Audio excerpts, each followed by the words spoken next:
Good morning बच्चों। आज हम 10वीं के हिंदी में देखते हैं ऋतुराज द्वारा लिखित कन्यादान। पहले वीडियो में हमने बताए हैं कि कन्यादान कैसी, ये पाठ जो कविता जो है कन्यादान ऋतुराज ने किस मार्मिक भावों को व्यक्त किया है। उन्होंने कन्या को दान की वस्तु इसलिए कहा है क्योंकि हम उसको दूसरे को सौंपते हैं, दान स्वरूप उसको देते हैं। क्योंकि शादी का एक रस्म होता है जिसमें हम कन्यादान का रखते हैं, उसमें हम लड़के के हाथ में रखते हुए यह एक वेद मंत्रों के उच्चारण के साथ यह नियम रखा गया है, जिसमें कहते हैं कि लड़की जो हम उसको बचपन से अपने पास रखे रहते हैं, जिसके सुख दुख, उसके दुख में हम अत्यधिक दुखी हो जाते हैं, खुशी में अत्यधिक खुशी हो जाते हैं और उसको बचपन से पाल पोस कर बड़े करे रहते हैं, उसको दूसरे के हाथ में सौंपना, जिसको हम बहुत बारीकी से जानते नहीं है, सिर्फ थोड़ा सा उसके बारे में जानकारी रख के उसको देना। क्योंकि जिस बच्चे को हम पाल पोस कर इतना बड़े किए रहते हैं, जो सुख दुख के हमारे साथी होते हैं, हर चीज हम उसके साथ शेयर करते हैं, उसको दूसरे को सौंपना, तो ये माँ बाप के लिए कितना मार्मिक ये दृश्य होता है उस समय का, जब लड़की की विदाई होती है। तो इस सारी घटनाओं का यहाँ पर वर्णन किया गया है। तो हमने देखा है कि कन्यादान में कह रही है कि माता कि मेरी बेटी अभी सयानी नहीं हुई है, वो बड़ी तो हो गई है परंतु दुनियादारी वो अभी सीखी नहीं है कि दुनिया के लोग कैसे होते हैं। दिखावे का वस्तु अलग होता है और उसको जानने का अलग होता है। मेरी बेटी बड़ी तो हो गई है परंतु इन सब चीजों को वो नहीं जानती कि लोग कैसे होते हैं, उनका व्यवहार कैसे होते हैं, कौन सा व्यक्ति दिखावा कर रहे हैं, दिखावे के लिए वो क्या क्या कर सकते हैं, उनका शोषण भी कर सकते हैं, ये सारी चीज वो नहीं जानती। तो दूसरे को सौंपना बहुत दर्द भरी होती है।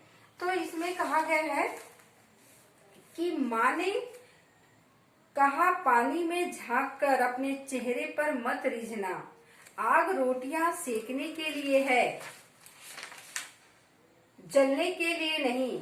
वस्त्र और आभूषण शाब्दिक भ्रमों की तरह बंधन है स्त्री जीवन के। माँ ने कहा लड़की होना पर लड़की जैसे दिखाई मत देना। तो इसमें लेखक कहते हैं कि माँ ने कहा पानी में झांक कर मत देखना, अपने चेहरे पर मत रिझना।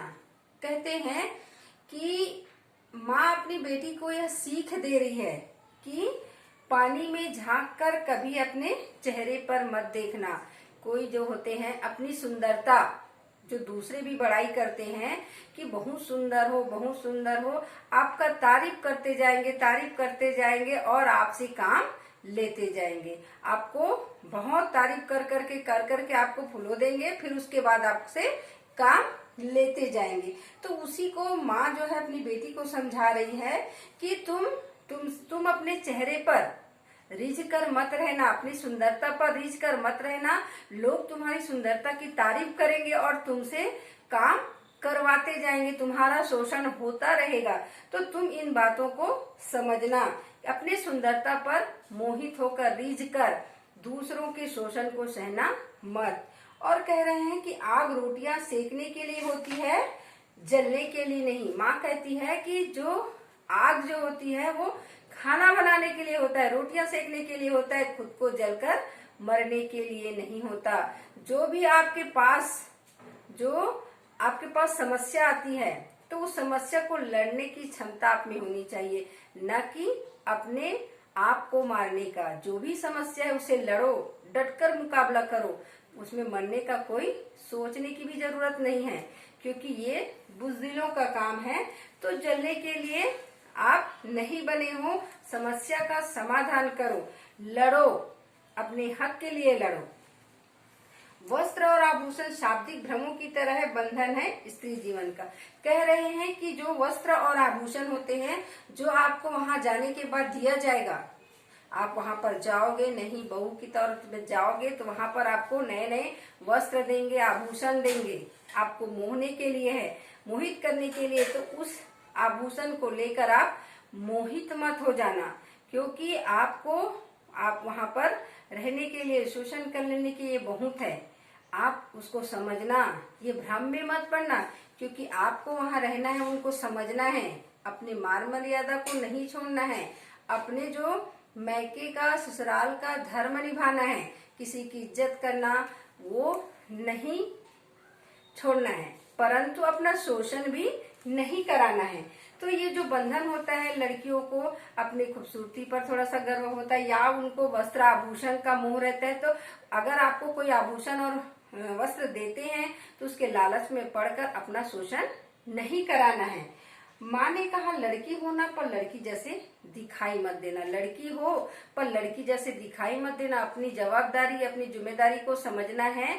दूसरों बड़े की तो आप हमेशा इज्जत करोगे, मान दोगे, सम्मान दोगे, अपने कुल का मान रखोगे, ये सारी जवाबदारी निभाना है। परंतु आपसे जो कोई गलत काम करता है, आपके प्रति जो गलत करते हैं, उसका तुम प्रतिकार करोगे, विरोध करोगे, क्योंकि अपना शोषण तुमको नहीं कराना है। इसी के बारे में माँ बार बार अपनी बेटी को सीख दे रही है कि मैं जो कह रही हूँ उसको बिल्कुल ध्यान देना, क्योंकि बेटी मेरी अब बड़ी तो हुई है परंतु सयानी नहीं है। बाहर के जो दुनिया में जो भी वो सीख है उसको अभी नहीं मिला है। वो शरीर से बड़ी हुई है पर मन उसका परिपक्व नहीं हुआ है।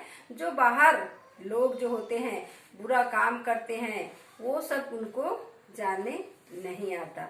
तो माँ जो अपने दर्द को यहाँ पर बताई है, उसके बारे में ऋतुराज कवि ने हमको स्पष्ट किया है। धन्यवाद।